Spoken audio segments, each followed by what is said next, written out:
The desert was alive with heat. It shimmered like molten gold, a vast ocean of sand that swallowed every echo of sound and turned sweat into salt before it could fall. Sergeant Miguel Miggs Alcaraz stood in formation, the sun burning the back of his neck, the smell of gun oil and dust hanging in the air. Around him towered men from the United States Army, soldiers with sculpted bodies, mirrored shades, and booming laughter. He was the only Filipino in sight, his frame smaller, his uniform faded, his accent heavy. When he opened his mouth, some of them smirked. "Hey, Philippines!" one shouted from the line. "You here to cook or fight?" The others laughed. Miguel didn't flinch. He checked his rifle instead. Years of service in the Philippine Army had taught him something far stronger than pride: restraint. In the silence, he found power. He had joined the military at 19, when his family's farm in Nueva Ecija was losing ground to drought and debt. His father had once said, "Son, the soil can feed you, but the uniform can protect you." Those words became his anchor.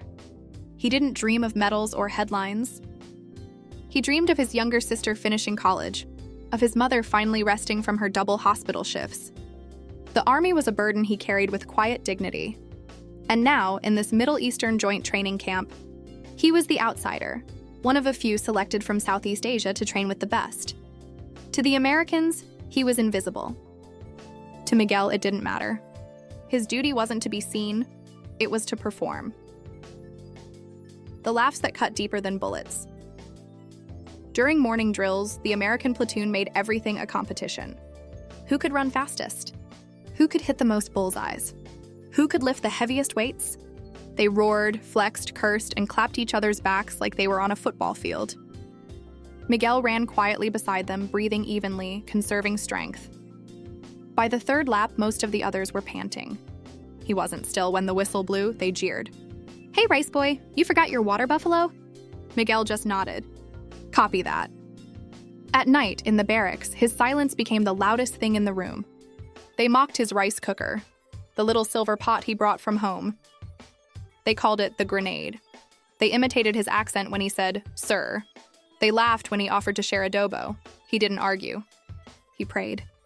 Then he cleaned his rifle again. But beneath that calm exterior was a soldier sharpened by typhoons, mountains, and jungle warfare, a man forged not by privilege but by survival.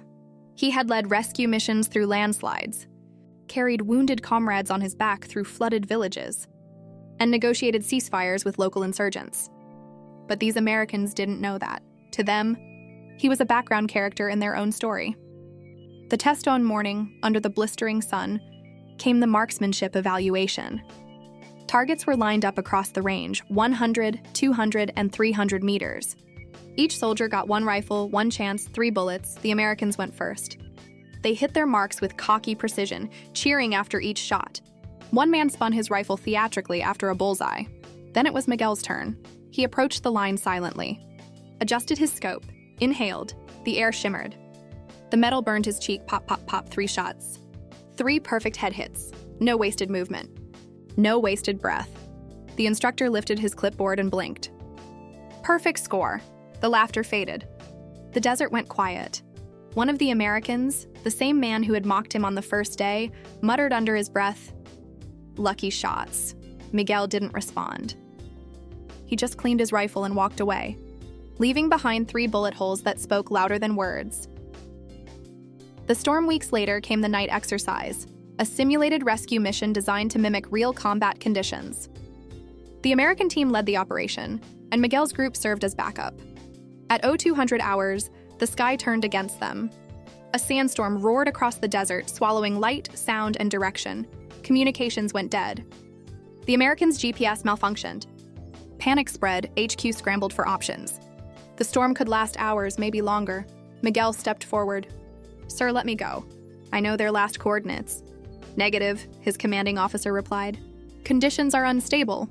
"Sir," Miguel insisted, his voice steady, "we don't leave anyone behind." He was given reluctant approval. Wrapped in a scarf, goggles fogging, Miguel plunged into the storm. Sand lashed at his face like blades. He could barely see his own boots. He navigated by instinct, by memory, by rhythm, by a sixth sense honed in years of jungle patrols. The desert might be foreign, but danger always felt the same. Hours passed. His water ran out. His throat burned. Then he heard it, faint shouting beneath the howling wind. He crawled, then stumbled upon a half-buried figure waving weakly. It was one of the Americans, his helmet missing, his face raw from sand. Two others huddled behind a rock, shielding a wounded comrade. When they saw him, disbelief colored their faces. Holy crap. It's the Filipino! Miguel didn't waste a second. Can you walk? One man shook his head. His leg was bleeding, a deep gash from debris. Miguel tore part of his uniform to make a tourniquet. Then, using his belt, he made a makeshift sling. Stay close, he said. Follow my steps. Step by step, he led them, blind through the storm, using the stars as reference when the clouds broke for seconds at a time. When they reached the camp at dawn, they collapsed into the dust, exhausted but alive. The American captain, coughing and dazed, reached for his hand. You saved our lives. Miguel only replied, we're soldiers.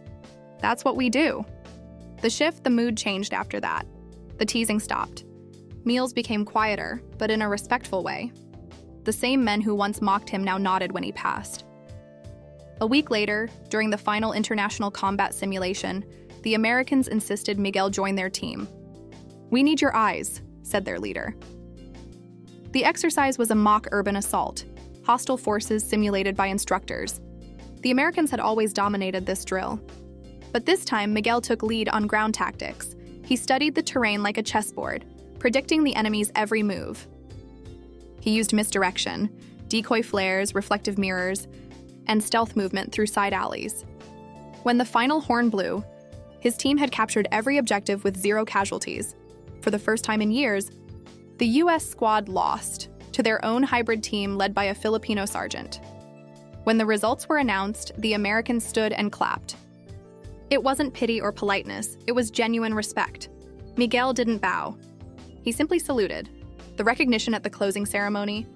Under a canopy of flags fluttering in the wind, the U.S. commander called his name. For courage, leadership, and tactical brilliance, Sergeant Miguel Alcaraz of the Philippine Army. The applause was thunderous. Cameras flashed, Miguel stood tall, a small figure under a giant flag, the same man they once mocked as Rice Boy. But this time, he wasn't small. He was the soldier they'd never forget. That night, as the camp celebrated, the loudest American, the same one who used to imitate his accent, approached him quietly. Hey, Miguel, he said. I was wrong about you, man. You're a hell of a soldier. Miguel smiled faintly. I've always been one, brother. You just didn't see it. Epilogue months later, back home in the Philippines, a U.S. Army documentary aired online, Allied Valor, Unsung Heroes of the Pacific. It featured footage from the desert, the storm, the rescue, the victory. Miguel's voice narrated in calm, measured Taglish. Bravery isn't about medals or ranks. It's about doing the right thing, even when no one's watching. The video went viral. In Nueva Ecija, his mother watched from their living room, hands trembling, eyes shining with pride. Outside, the neighbors' children saluted the TV. And somewhere across the ocean, in Los Angeles, one of the American soldiers showed his friends the same video and said softly, "That man, he's the bravest soldier I've ever met." The desert had long faded from Miguel's dreams, replaced by the sound of helicopters and radio chatter. Months had passed since the training in the Middle East. He was back in the Philippine Army, stationed at Fort Magsaysay, his home base, when the call came. His superior, Colonel Ramirez, summoned him to the briefing room. Sergeant Alcaraz, he said, his tone grave. We've received a joint task request from the U.S. Army Pacific Command. They're forming a special operations team in Mindanao, counter-terror surveillance. You've been requested by name. Miguel froze. By name, sir? The colonel nodded. Apparently, some of those American boys from your last training remember you. They want your expertise in terrain navigation and local operations. Miguel simply replied, When do I leave, sir? Arrival in the south, 3 days later, the air in Zamboanga greeted him like fire, humid, heavy, filled with tension. He could hear it in the air, the low hum of danger that never quite left the region. The base was smaller than the one in the desert, but the stakes were higher. This wasn't a simulation. This was real. In the mission tent, he met Captain Derek Cole, the same American officer he had rescued from the sandstorm months ago. The man smiled when he saw him. "Well, if it isn't the Filipino ghost," Derek said, extending his hand. "Couldn't stay away from the fight, huh?" Miguel chuckled softly. "Guess trouble follows good coffee, sir." Their reunion was brief.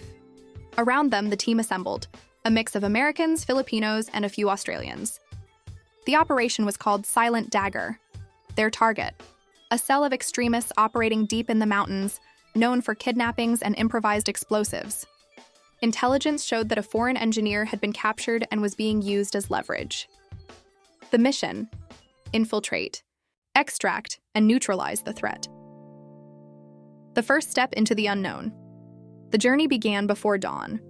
The team rode in silence, their armored vehicle rumbling through muddy terrain and narrow trails lined with banana trees. Miguel sat beside Derek, checking his gear as night vision, med kit, map case. "Still quiet as ever," Derek muttered. "Talking wastes breath," Miguel said. Derek smirked. "You haven't changed." The rain came halfway through their trek, soaking everything in seconds. The muddy roads became rivers. The radio crackled with static. Then halfway up the ridge, the convoy stopped. The Filipino scout up front signaled. An improvised explosive device had been planted across the trail. Miguel crouched beside it, brushing the mud gently away. His instinct screamed, "Tripwire disguised," he said. Pressure triggered. They expected vehicles. He took out a pocket knife, cut a tiny green wire with surgical precision, and backed away. The Americans watched, impressed. Derek exhaled. "You're saving lives again, Migs." Miguel only shrugged. "Just paying attention." They continued on foot after that. Slower, quieter, more aware. The ambush night fell like a shroud. They moved through thick jungle, the smell of wet earth clinging to their boots. Their radios hissed with bursts of static. Then, finally, Miguel stopped. He raised his fist, signaling halt. The air felt wrong. Too still. A second later, the world exploded. Boom. Gunfire erupted from the trees. Automatic fire coming from 3 directions. "Ambush!" Derek shouted. Bullets tore through leaves, branches snapping like bones. The team dove for cover, returning fire. Miguel rolled behind a fallen log, scanning the ridge. He spotted muzzle flashes, there 15 meters up. He adjusted his sight, took aim, and fired. 1, 2, 3 bursts. Silence. He moved again, low and fast, flanking left. The rain mixed with mud, turning the ground into chaos. Derek's voice came through faintly on comms. "We're pinned. Need cover." Miguel crawled uphill, found a high vantage point, and threw 2 smoke grenades toward the enemy position. "Move now," he shouted. The team advanced under the smoke, breaking the ambush line. 2 of the attackers fled. 1 lay injured. Miguel knelt beside the captive, speaking in the local dialect. "Where is your camp?" The man spat mud, eyes filled with hate. But fear broke faster than pride. He pointed toward the east, deeper into the jungle. Miguel nodded. "Let's go." The lost signal, the next morning, the team reached a narrow ravine where the enemy camp was suspected to be. But as they approached, their GPS flickered again. Interference. Miguel frowned. "They're jamming us. Can we bypass?" Derek asked. "Manual route," Miguel said. "Follow me." They descended carefully, sliding over rocks slick with moss. The sound of water echoed through the canyon, then a shout. A metallic click. Before anyone could react, the ground beneath Derek gave way. He fell into a pit, crashing onto sharp debris below. "Captain!" Miguel jumped after him without hesitation, landing hard beside his friend. Blood pooled beneath Derek's leg, a deep cut from shrapnel. "Don't move," Miguel said quickly. He tied a bandage around the wound, tightening it until Derek winced. "You're insane, you know that?" Derek muttered through clenched teeth. Miguel half smiled. "You Americans like heroes. I just don't like leaving people behind." They were trapped for nearly an hour until the rest of the team found a way down. The fall had delayed them, but it also saved them. Because moments later, a drone strike hit the ridge they would have been walking on. "Luck," Derek whispered. "No," Miguel said softly. "Providence." The rescue. When they finally reached the enemy camp, the sun was setting. Smoke from cook fires drifted between trees. Voices echoed, armed men unaware of their presence. Miguel studied the terrain. 2 watchtowers, 1 central hut. He drew a quick map on the dirt with his knife. "We take out the guards first," he whispered, quietly. "No gunfire," the Americans nodded. For once, they followed his lead without question. One by one, they moved, silent as shadows. Knives flashed. Bodies fell. They reached the hut. Inside, tied to a chair, was the captured engineer. Weak, but alive. Miguel signaled 2 men to cover the exit while he cut the ropes. "You're safe now," he whispered. But fate wasn't done with them yet. A voice shouted from outside, a guard returning early. Gunfire erupted. Chaos. The engineer screamed. Miguel shielded him as bullets tore through the bamboo walls. "Go!" "Evac route," Derek ordered. Miguel grabbed the engineer and ran, ducking through a gap in the wall.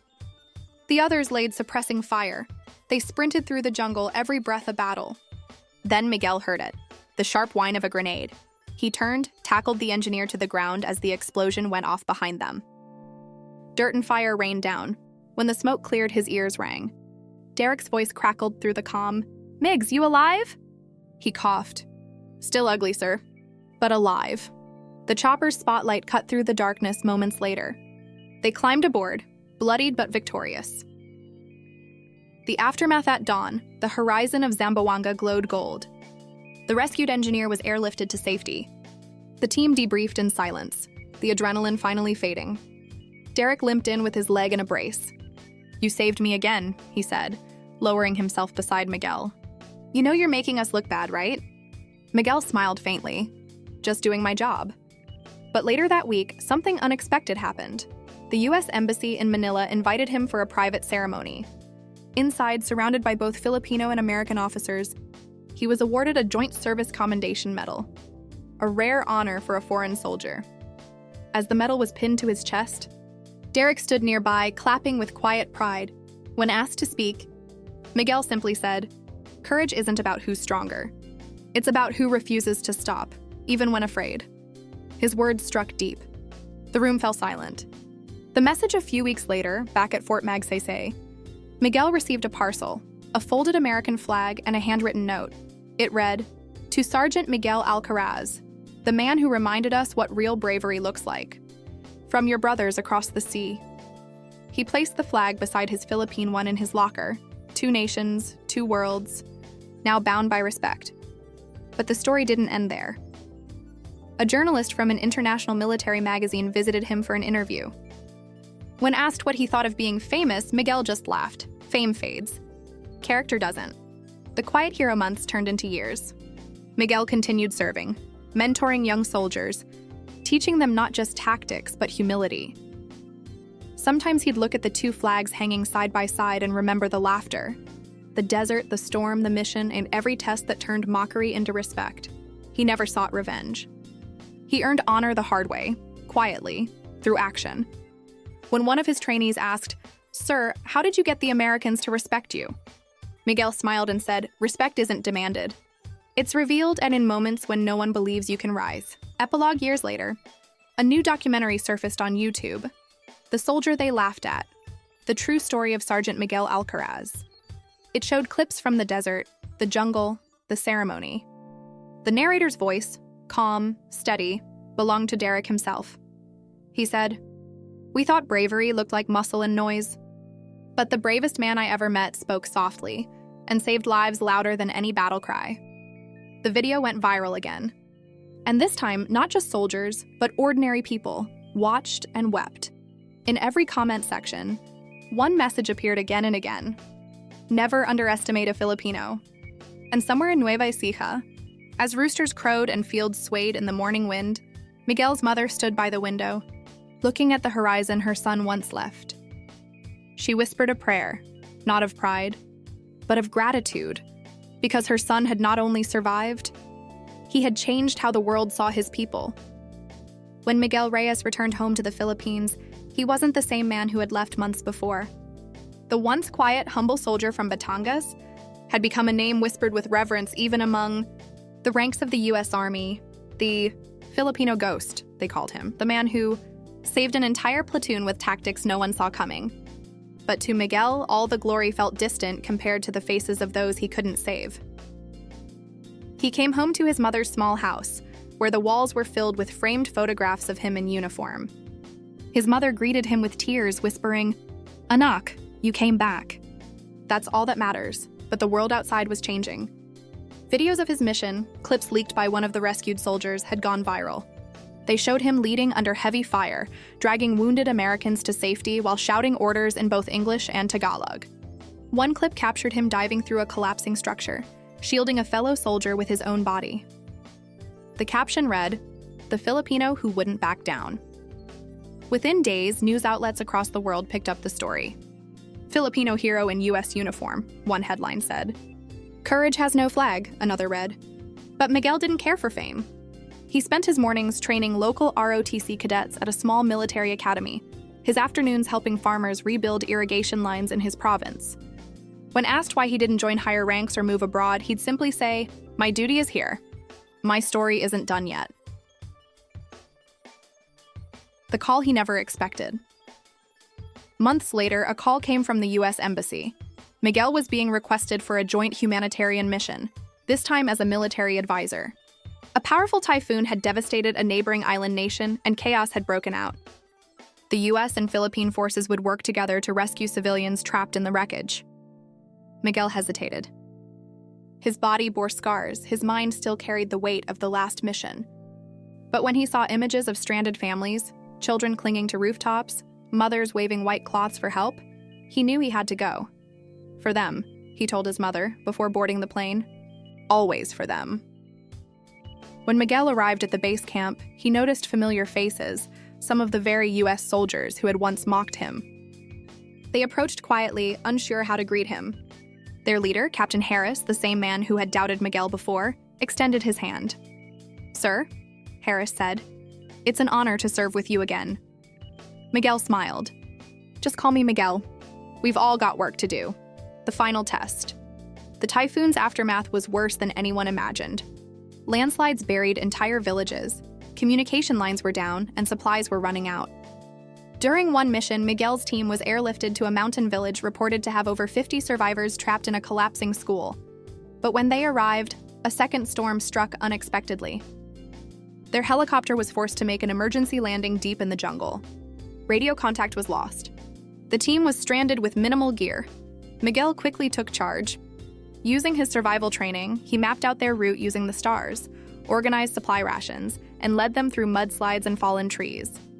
He built makeshift shelters out of bamboo and banana leaves, taught his American counterparts how to find fresh water from vines, and even crafted stretchers for the wounded. For 3 days, they trekked through hell, leeches, flooding rivers, and hunger. Yet Miguel's resolve never broke. Every night he encouraged the men to sing or pray. His calmness under pressure reminded everyone why he was more than a soldier. He was a leader born from hardship. Finally, they reached the village. The scene was heart-wrenching. Families huddled under torn tarps, children crying from hunger, elders lying weakly in the mud. Miguel knelt beside them, tears in his eyes. He organized a rapid rescue, directing airlifts and carrying the injured himself. The operation lasted 18 hours straight. No one slept. No one gave up. When the final helicopter departed, carrying the last of the survivors, Miguel collapsed from exhaustion. As medics rushed to him, he smiled faintly and whispered, "No one left behind." The legend lives on months. Later, Miguel was honored at a global ceremony attended by leaders from multiple nations. The U.S. Army awarded him a Medal of Valor, while the Philippine government declared him a national hero. As he stood before the crowd, flashes of cameras surrounding him, Miguel said something that would be remembered for generations. "They used to laugh at me for where I came from. But bravery doesn't wear a flag. It lives in the heart of every man who chooses to stand when others run." His words echoed far beyond the walls of that hall. They became a rallying cry for young Filipinos dreaming of service, for every underdog who had ever been underestimated. Years later, a statue of Miguel Reyes was erected at Fort Bonifacio. The plaque read, "He fought not for glory but for others," a true son of the Philippines. And in military academies around the world, his story became a lesson, not of war but of dignity, courage, and quiet greatness. Because in the end, Miguel Reyes wasn't just the soldier they laughed at.